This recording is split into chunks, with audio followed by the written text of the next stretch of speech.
Romance of Sui and Tang Dynasties, Chapter 63. The author uses this chapter to ask a question that, doesn't get asked enough in these epics. What happens to a person's character when they think history isn't watching? We are going to unpack two distinct layers. First, this really surprising argument the text makes about the ROI, the return on investment of listening to women. And second, The story of Yuan Shiji, right, a guy who teaches us a terrifying lesson about reputation versus reality. which leads us straight to this concept of coffin logic, but we'll get there in a bit. Okay, let's start with the philosophy. The chapter opens with the author basically breaking the fourth wall. He quotes this old traditional saying, "Only a woman's words should not be listened to." Which, just for context, was pretty much the standard operating procedure for centuries. The prevailing wisdom was that if a ruler listened to his wives or concubines, the empire would collapse. Women were seen as distractions, not advisors. Right, but our source doesn't quote this to agree with it. He quotes it to, completely roast it. Right, completely. He dismantles it. The text explicitly argues that wisdom is not a gendered trait. In fact, the author states that in many historical cases, the women were the ones with the strategic clarity, and the men were the ones letting their egos drive the car off a cliff. And he brings receipts, too. He compares two historical figures. First up, King Zhu of the Shang dynasty. Now, even if you don't know the deep history, you know the archetype. He's the guy who lost everything because he was obsessed with his concubine, Daji. That's the classic example traditionalists always use. See, look at King Zhu. He listened to a woman and lost the mandate of heaven. But then the author throws in this counterexample that I, for one, had not heard of before, Zhu Chenhao, the Prince of Ning. Right. This is from the Ming Dynasty, much later. Zhu Chenhao launched this massive rebellion to seize the throne. It was a complete disaster. He was crushed.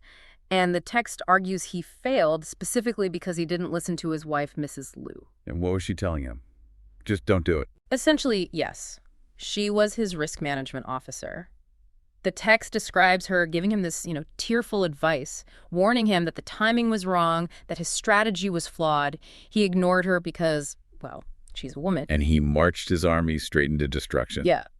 So the author's point is, King Zhu failed because he listened to bad advice.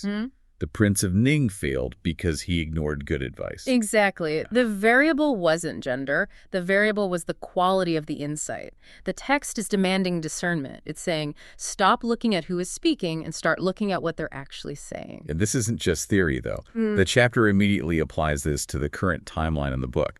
We have the Tang Emperor. He's the new boss in town. He's sitting on the throne. He's feeling victorious. And he's got all these palace concubines captured from the previous, failed Sui dynasty. Right. And his initial instinct is the default conqueror setting. He thinks, okay, I won, so I'll just keep these women for myself. Which seems pretty standard for the era.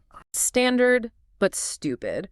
Hoarding women from the previous regime creates all this resentment. It's expensive. It distracts you from actually governing. It's a political landmine just waiting to go off. Enter Empress Du. She's the Tang Emperor's wife. Yeah. And she steps in, but she doesn't scold him, does she? No, and that's the key. She doesn't attack his ego. She offers a pivot. She suggests that instead of keeping them, the emperor should act as a matchmaker. He should arrange marriages between these ladies and his loyal generals and officials who are single or widowed. Wow, that is such a smarter play. It's brilliant. I mean, think about the ROI here. He solves the logistical problem of what to do with all these people. He creates stable households for his key staff, and he earns this massive gratitude from his generals. It's not just, the emperor gave me a promotion. It's, hey, the emperor introduced me to my wife. And the text has this great line about the result. It says, this one decision saved the emperor mental energy. I love that detail. Being a tyrant is exhausting. You have to constantly watch your back.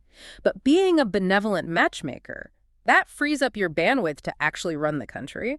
Empress Du basically optimized his entire administration with one suggestion. The text also throws some serious shade at the previous dynasty's empress, Empress Shao. It implies she would have just, flattered the emperor into making the wrong choice. Right. It says she would have just said, yes, keep them, you totally deserve it. And that's the difference between a sycophant and a real partner. Empress Du was a partner. So the vibe in the capital is great.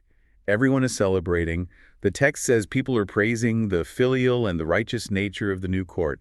It really feels like the good guys have finally won. Which is, of course, the perfect narrative setup to introduce a character who is about to ruin everything. We need to talk about Yuan Shiji. Okay, let's set the scene for him. Because he's a complicated guy. He isn't exactly a fresh face, is he? No, not at all. Yuan Shiji is what you'd call a legacy hire. He served the previous Sui dynasty, the so-called bad guys, but he surrendered and joined the Tang. He's a survivor. He's polished, he's educated, and he knows exactly how to play the game in the capital. And right in the middle of all this celebration, he makes a move to really solidify his reputation. His sister, who is now in the palace, starts crying in front of the emperor. It's a very public display of grief. So the emperor asks what's wrong, and she explains that their mother's coffin is still back in the old capital, Luoyang, unburied. Now, for us modern listeners, that might just sound sad. But in this context, leaving your parent unburied is a huge, huge taboo, isn't it? Oh, it's a moral catastrophe. In a Confucian society, filial piety is the #1 virtue. If you don't bury your parents properly, you aren't just a bad son, you are a bad person. You're fundamentally unfit for office. So Yuan Shiji steps up. He requests leave to go to Luoyang and handle the funeral. He is publicly performing the role of the dutiful son. And he absolutely nails the performance. The emperor grants him leave, probably thinking, wow, look at this guy. He's loyal to the new government. But he hasn't forgotten his old mother. What a stand-up gentleman. Okay, so keep that image in your head. Yuan Shiji crying, wearing mourning clothes, leaving on this holy mission. At the same time, we have another group leaving the capital. Right. A general named Luo Cheng gets a promotion to governor of Yuzhou, so he has to move his entire household north. And this is not just a family in a station wagon. The source describes a massive caravan. It's a mobile village. You've got the military escort in the front, these two generals, Yu Qinan and Yu Qibei. These are rough, tough guys. Then in the back, you have the more refined passengers. Luo Cheng's new wife, Du Gongzu, along with eunuchs, maids, and all the baggage. It's a visual representation of order, right? The strong protecting the vulnerable. Exactly. Or at least that's how it looks when they leave the capital. But this is where the genre shifts. We go from political drama to road trip noir. They travel for a while and reach a large village near Shanzhou. The Yuchi brothers, the security detail, are scouting for a place to stay. And they find a restaurant with this very weird couplet written on the sign outside. I flagged this too. It reads, "Stop your horses, rest for fame and profit." Rest for fame and profit. I mean, that is incredibly cynical for a motel sign. It is. It feels like the author is winking at us. He's stripping away all the pretense. Everyone on this road claims to be traveling for these noble reasons: duty, family, the emperor. But the sign is like, let's be real. You're here for clout and money. It sets this grimy, realistic tone. And it gets grim immediately. Because right next to the Fame and Profit Inn, there is a nunnery. And it has been completely trashed. Yeah, it's a scene of real violence. Doors are smashed off their hinges, windows are broken, nuns are weeping in the courtyard. So the Yushi brothers asked the locals what happened. The rumor mill is spinning. People are saying a high official or maybe a prince came through and bullied a Golden Branch who was hiding there. And Golden Branch is a poetic term for a princess. So immediately, the Yuchi brothers know this isn't just a standard robbery.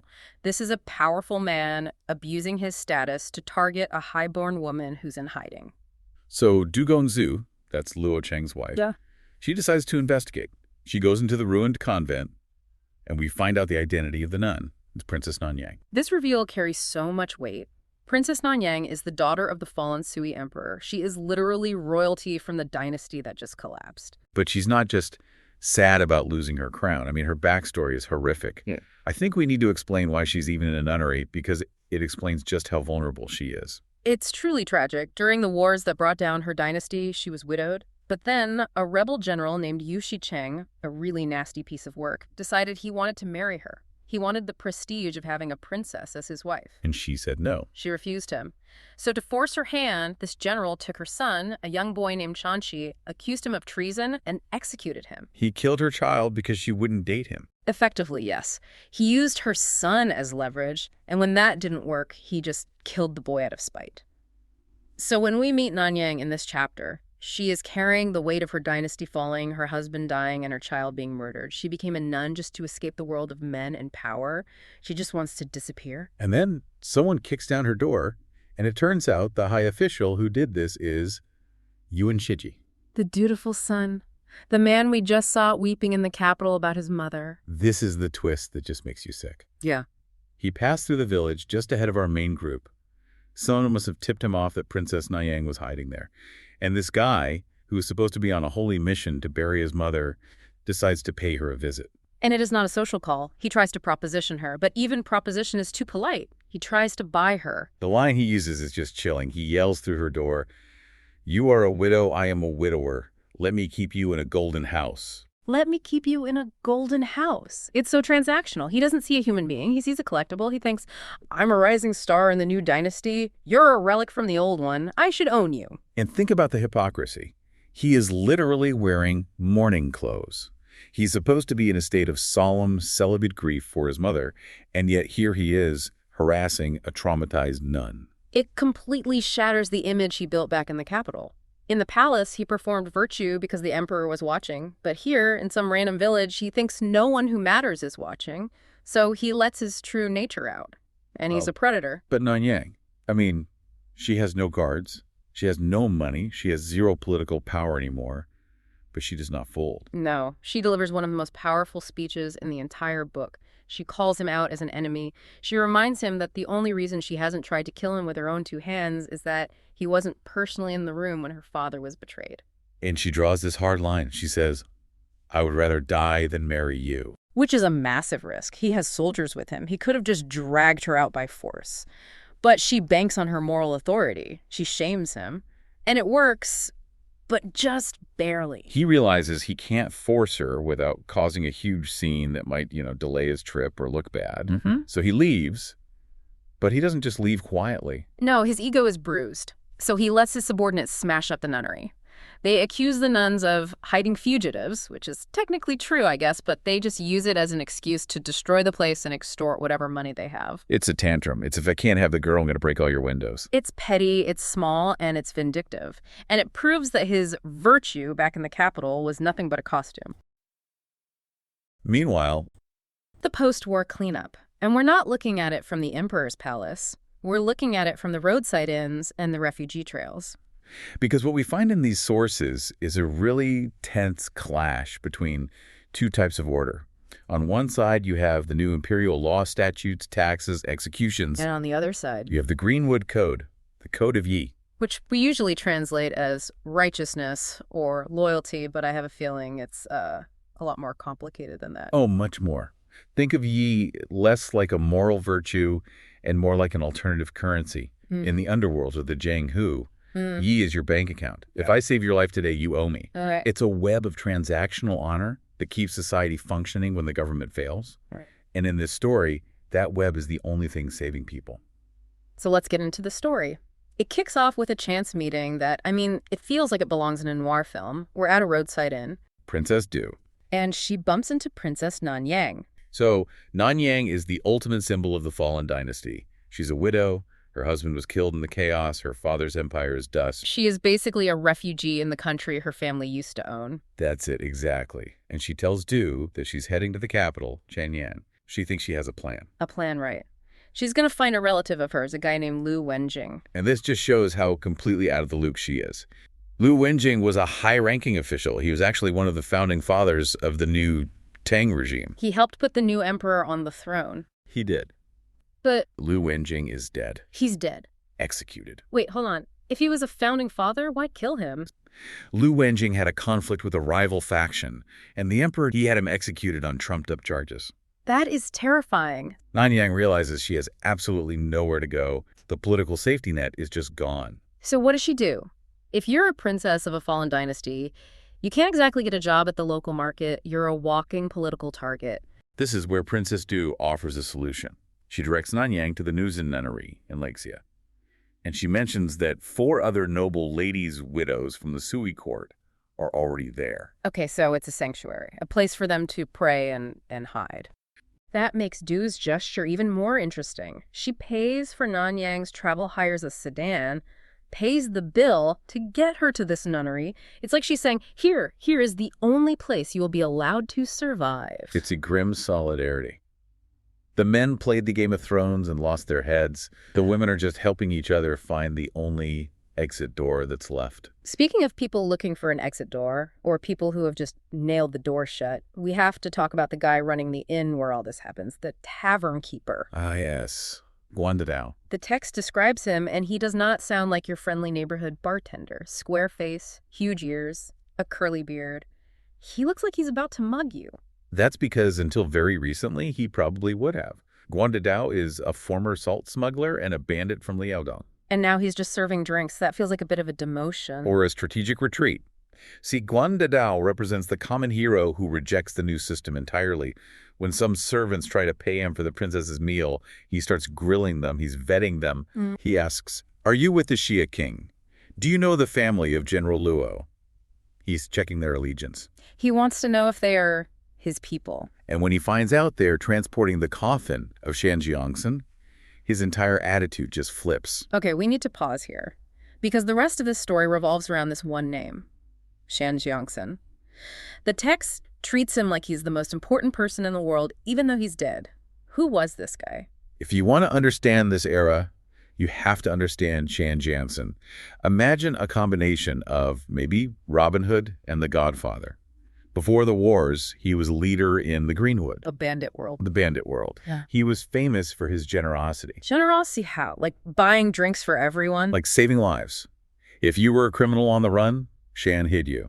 If you were broke, Shan gave you gold. He collected sworn brothers the way some people collect baseball cards.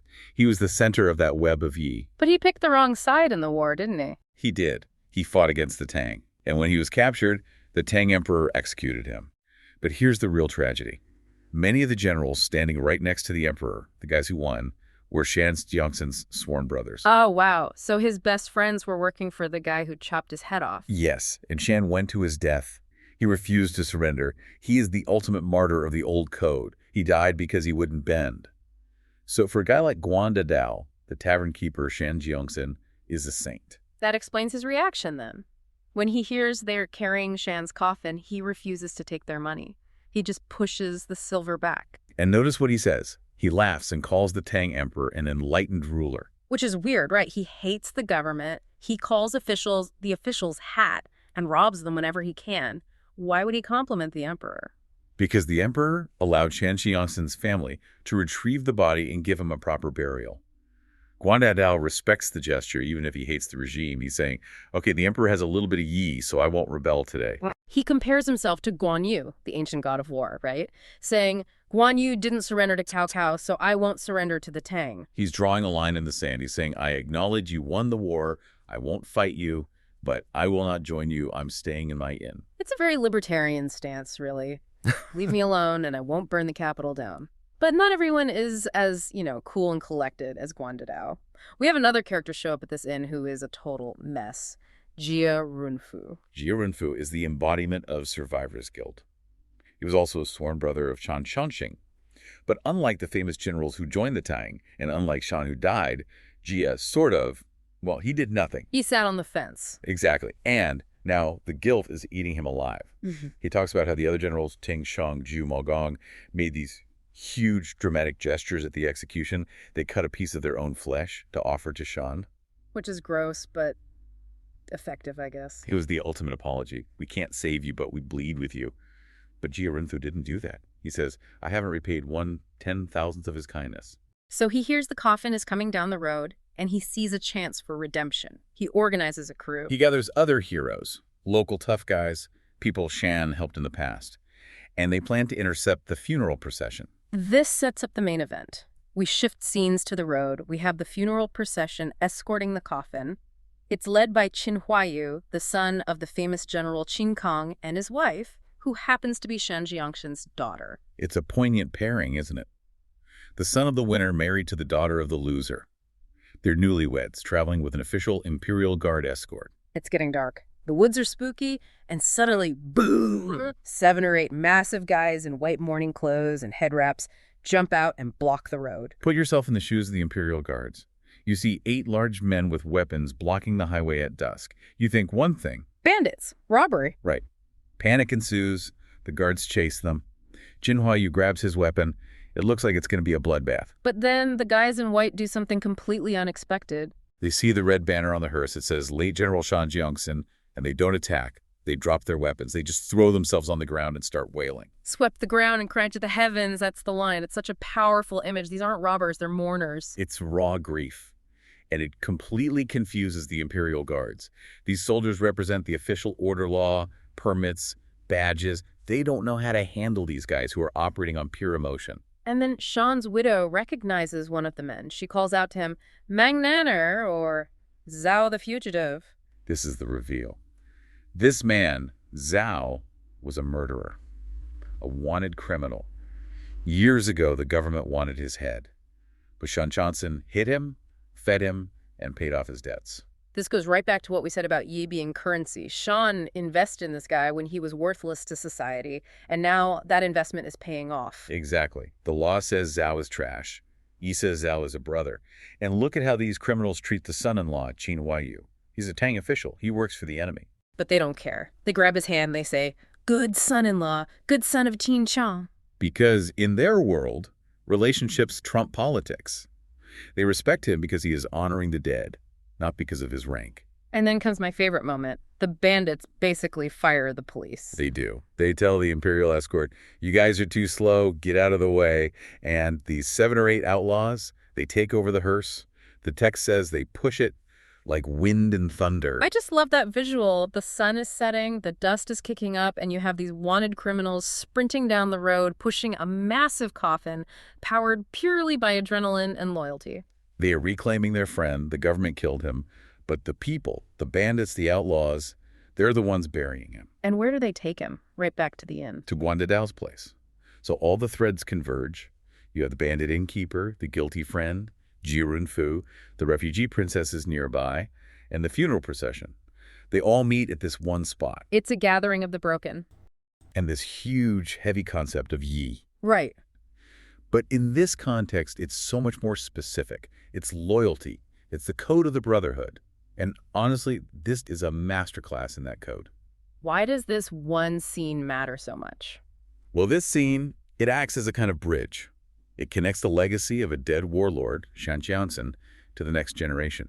But, more importantly, it shows us how these Greenwood heroes... The outlaws. Exactly. It shows us how they view the world. It's a real clash between the laws of the emperor and, let's call it, the laws of the street. Let's pause on that term, Greenwood. It sounds pleasant, but in this literature it means something very different, doesn't it? It does. Think of it like Robin Hood's Greenwood. It's the world of bandits, rebels, outlaws, people who operate outside the official government. But the crucial thing to get is that just because they're outlaws, it doesn't mean they're lawless. They have their own code. And it's arguably much, much stricter than the government's. That sets the stage perfectly. So, back to the inn. It's run by Guan Dao. His nickname is Big Scimitar Drawn. Which is just an objectively fantastic nickname. It really is. It tells you everything you need to know. He's not just some guy pouring drinks. He's a warrior. And his guests are not random travelers. This is a curated list. It's essentially a reunion of debtors. That's a great way to put it.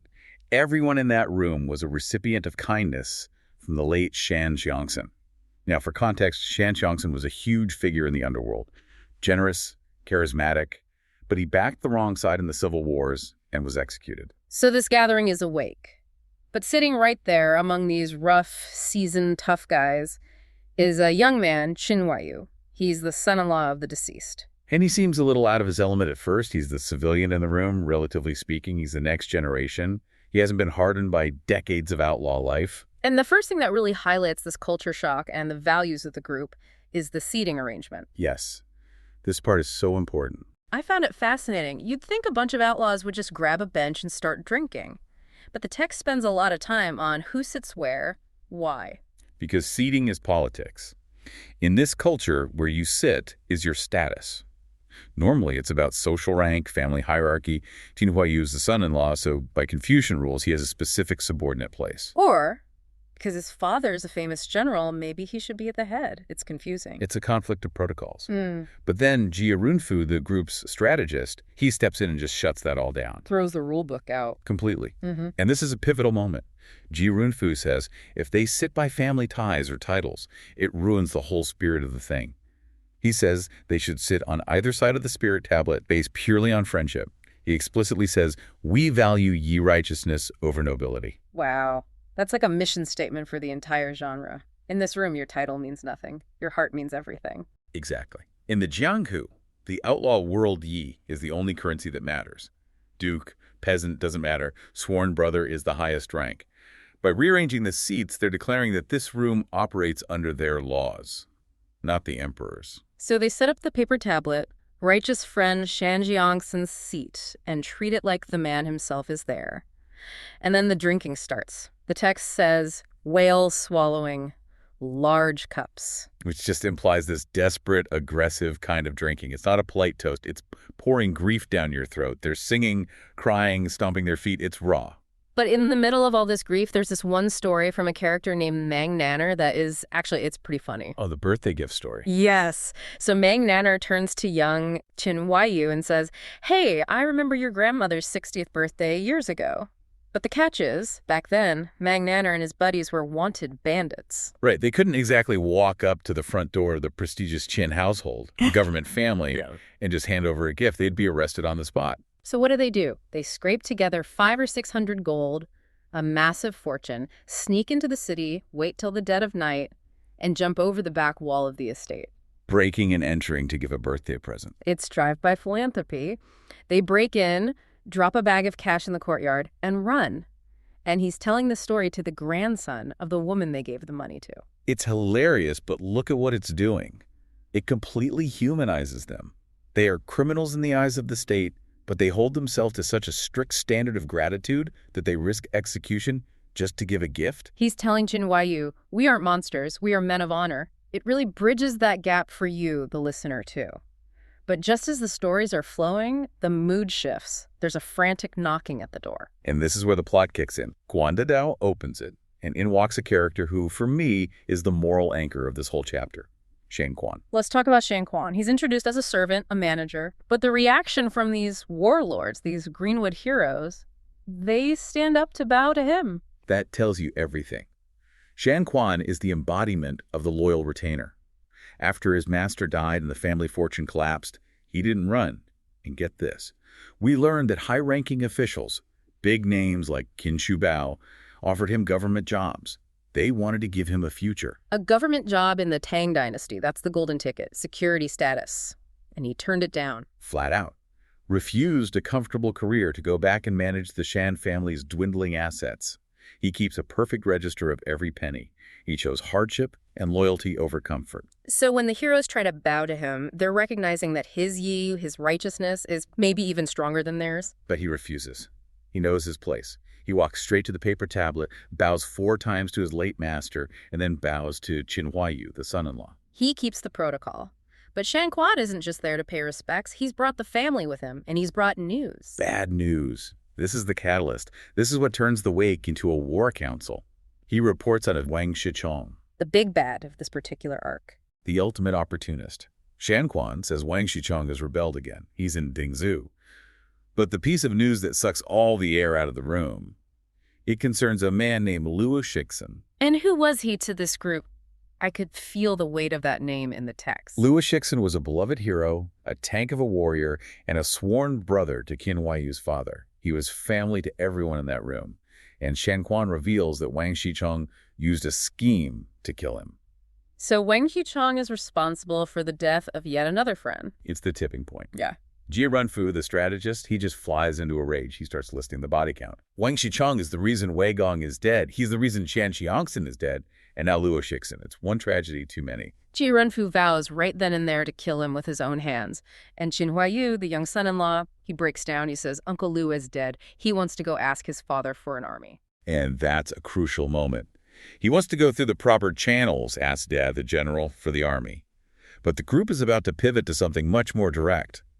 Because Shan Quan drops another bombshell, a supernatural one. The dream. Yeah, this took a turn I was not expecting. It creates this whole other layer. Shan Quan says he stayed at a place called 7-Star Ridge the night before. At the 3rd watch deep in the night, his late master, Shan Jianxin, appeared to him in a dream. The ghost of the man they're honoring suddenly joins the conversation. And the ghost doesn't say, tell my wife I love her. He says, I hate Wang Shichong. Even in death, the grudge holds. That is intense. The ghost says Wang killed his friends and betrayed him.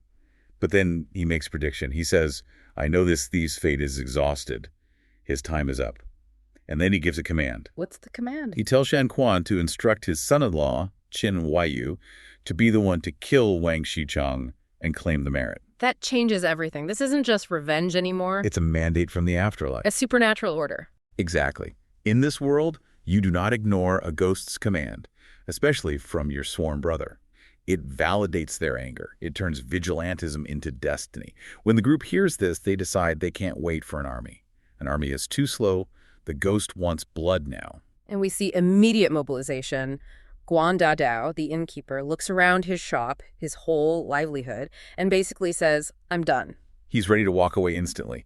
He says he'll close up for a few days, but the feeling is he doesn't care if he ever opens it again. The mission is all that matters. But they have a problem. They've got Mrs. Shan and the daughter, Miss Alien, with them. Can't drag him into a war zone. So a plan is hatched. Leave the women at the inn. Shan Quan, the loyal servant, actually wants to go fight, but they order him to stay and guard them. He's the only one they trust with that job. And then Mrs. Shan voices a very real fear. She's worried. She says, my son-in-law is young. He hasn't faced a major enemy yet. She's basically saying, don't get my daughter's husband killed. It's a reasonable fear. Qin Huaiyu is unproven. But listen to how Jia Runfu reassures her. He says, don't worry. We, the brothers, will do the heavy lifting. We'll just have Qin Huaiyu there for support. I read that as them planning to, gift the kill to the boy? That is exactly what it is. They're going to beat the enemy down, crush his defenses, do all the dirty work, and then set Qin Huaiyu up to deliver the final blow. They want to fulfill the ghost's wish that the boy claims the merit while making sure he doesn't actually get hurt. It's an act of collective love. And surprisingly tender for a murder plot. This really is. That's the Greenwood paradox, I guess. Extreme violence driven by extreme care for one another. They're nurturing the next generation the only way they know how, by helping him kill their enemy. It's the fifth watch, just before dawn. The darkest part of the night. Guan Dadao whispers instructions to Jia Runfu. He gives orders to Shan Quan to hold down the fort. And then, quietly, this group of heroes just slips out of the inn. And Jia Runfu and Qin Huaiyu need their family generals and leave as well. The inn is left behind, the memorial's over, the hunt begins. It's such a compelling transition. You start with a static image of a paper tablet and crying men, and you end with a strike team moving out into the dawn. It highlights that in this world, grief isn't passive. You don't just mourn your friends, you avenge them. That is the ultimate expression of Yi. If you let their killer live, you aren't truly loyal. It's also just how fast the decision was made. No committee meetings, no risk assessment. Once the ghost spoke, they were all in. That's the virtue of decisiveness in this genre. Hesitation is weakness. And they believe they're acting on a mandate higher than any law. They have a spiritual mandate now. This is the end of the line for the traitorous warlord, Wang Shichong. And let's not forget his accomplice, being Unsung.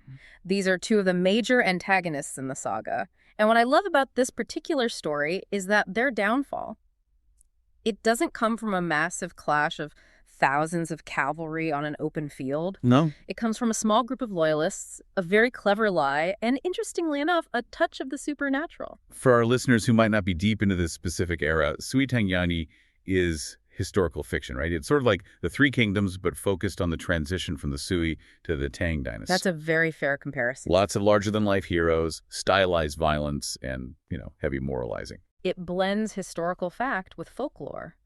It's less about the dry dates and battles and more about the character of the people involved.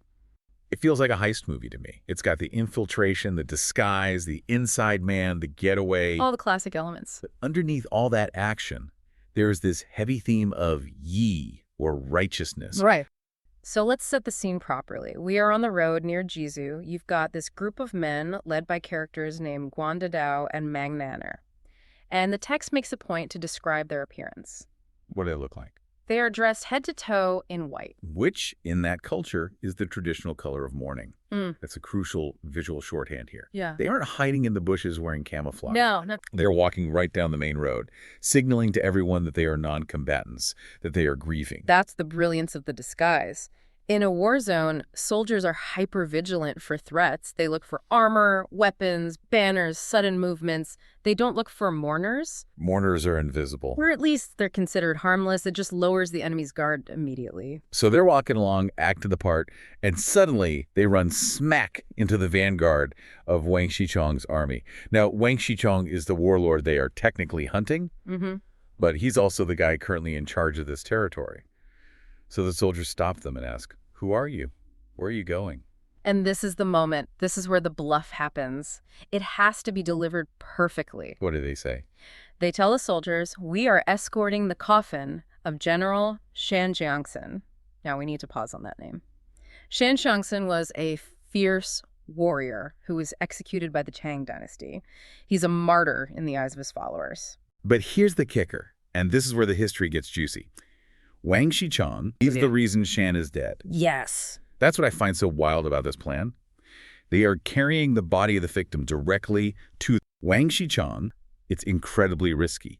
Why doesn't Wang Shichong just kill them on the spot? It comes down to ego and confirmation bias. When the soldiers ask, wait, Shan Jiangsun was killed by the Tang, why are you here? The group says, we were his soldiers. We are loyal to him, not the Tang. We refuse to serve the people who killed our master. Okay, I see the angle. They're framing it as, we hate the Tang dynasty. And since Wang Shichong is currently fighting the Tang dynasty, he hears, the enemy of my enemy is my friend. Precisely. It validates his own position. He asks them, if you are soldiers, why don't you join the Tang and get a career? They are winning, after all, and they reply with this incredibly smooth line. How could we serve the people who killed our master? Oh, that is good. It appeals to Wang Shichong's desperate need for manpower, but also his vanity. He thinks, these are men of principle. These are men of honor. I can use them. Meanwhile, they are talking to the guy who actually sold them out. It's the ultimate poker face. If they flinch, they die. There is a moment of real tension, though. It's not all smooth sailing. Bing Yuanzhen, the accomplice I mentioned earlier, he's there too. And he's the cynical one. He's suspicious. He says, these might be spies. There's always that one advisor who actually does his job, the guy who reads the script and knows it's a trap. Right. And Bing Yuanzhen orders a search. They check the mourners. They pat them down. I mean, imagine the stress of that moment. You've got a dagger hidden in your boot. You're just trying to keep your heart rate down. Oh, for sure. But the text says they searched them, and the men's expressions didn't change. They stayed cool. They must have nerves of steel. Oh. So they pass the search. Wang Shichong buys the act. He asks them, were you cavalry or infantry? They say, cavalry. And Wang Shichong's eyes probably just light up. He says, great, I need cavalry. You're hired. Think about the irony there. He essentially recruits his own assassins. He puts them in his second squad, gives them horses, gives them armor and weapons. He arms the people who are there to kill him. It feels like such a massive oversight. Well, it highlights a fatal flaw in Wang Shichong. He assumes that loyalty is transactional. He thinks if he gives them a job, if he gives them money, they'll serve him. He completely underestimates the power of the grudge they're holding. He can't conceive of a loyalty that goes beyond a paycheck. Not at all. So now the inside men are inside. They're embedded in the second squad. They've got the gear. They've got the access. Meanwhile, we cut away to the strategist behind this whole operation. Jia Runfu and Qin Huaiyu. Okay, so Qin Huaiyu is the son-in-law of the deceased General Shan Jiangsun. But, and this is important, he's also the son of Qin Shang, a very famous Tang general. So he's straddling these two worlds. He is. His father fights for the Tang, the side Wang Shichong is fighting against, but his loyalty here is to his father-in-law's memory. That's a complicated Thanksgiving dinner. Hey, Dad, just going out to assassinate a warlord to avenge my father-in-law. Be back for dessert. It is messy, but in this moment, he chooses family honor and personal vengeance over political allegiance. He's waiting at a Guanwang temple. And that setting isn't accidental, is it? Not at all. Guan Wang, or Guan Yu from the Three Kingdoms era, is the god of loyalty and brotherhood. The symbolism is just layered on thick here. They are launching a mission of loyalty from the Temple of Loyalty. So they're at the temple, waiting for a signal. Jia Runfu is the brains of the operation. He sends a spy, dressed as a beggar, to go get intel. Which is a classic tradecraft. No one looks twice at a beggar near an army camp. The beggar is the ultimate invisible man in this time period. And he comes back with good news. He comes back with the golden ticket. He says, the second squad, our guys, are embedded with Wang Shichong. They are camped at a place called Cat Village. Maorkan. Cat Village. I love that name. It sounds so innocent, but it's about to become a slaughterhouse. It is, and the timing is set. The spy reports that there was shouting and chaos in the camp around the fourth watch. That's about 4 a.m. The dead of night? The darkest time, just before dawn. It's when sleep is deepest. The report is that the camp was yelling about thieves. But Jia Runfu, this strategist, he hears this and smiles. He does a quick divination, which is common in these novels, and says, "Our brothers have succeeded. That wasn't thieves." He knows it was the hit. So they saddle up. Jin Huaiyu and his crew ride out to meet them. And this visual is so vivid in the text. They're riding toward the village. The sun is just thinking about coming up. And out of the darkness comes Magnaner. Running. He's running. And he's holding something. 2 severed heads. Yeah. The heads of Wang Shichong and Bing Yonzhen. Talk about a gruesome trophy. It's grotesque, but in the context of the story, it's the ultimate victory lap. Magnaner is shouting, "Here they are, we got them." And notice the coordination. Magnaner has done the wet work, the assassination, but now the alarm is raised.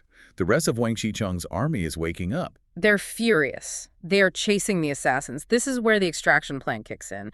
It's not enough to kill the target. You have to survive the fallout. Right, because assassinating a warlord in the middle of his own army is a suicide mission if you don't have an exit strategy. Of course. Jin Huaiyu sees the pursuers and he just starts dropping them. The source says he pulls his bow and starts picking off soldiers left and right. He's creating a zone of control. He's buying time. And then, to break the enemy's morale, Jia Runfu takes those severed heads and puts them on the end of a spear. He lifts them up high and shouts to the pursuing army, "Your leaders are dead. Why are you throwing your lives away?" That is the checkmate move. It's pure psychological warfare. Absolutely. The moment the soldiers see their boss's head on a spike, the fight just goes out of them. They panic, they flee, and they leave everything behind. Supplies, weapons, treasure. It's a total rout. The loyalists don't just win, they humiliate the enemy force. Right. But once the dust settles, the adrenaline wears off, and the group gathers back together to debrief. Right. And this is where the story takes that turn we mentioned, the spooky twist. Yeah, let's talk about the ghostwriter.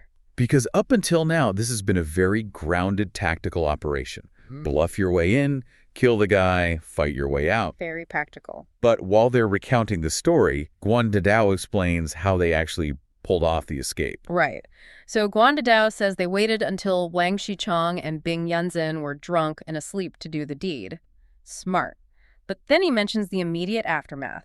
He says that after they killed the targets, the camp went crazy. It was pitch black outside. They didn't know the terrain. They were completely lost in the dark, running blind. That is a terrifying thought. Yeah. You've got the heads, you've done the job, but you're running in circles in the dark while an angry army hunts you down. You can hear the shouting, the horses, but you can't see 5 feet in front of you. So what happened? Well, then they saw a rider, a figure on a horse leading the way. And the other men in the group, they all assumed it was Guan Dadao. Right. They thought their leader was guiding them out. Exactly. They followed this rider for 3 or 4 miles until the sun started to come up. And then the rider just vanished. Into thin air. Gone. So back at the debriefs, they turn to Guan Dadao and say, "Hey, thanks for leading us out. We would have been caught if not for you."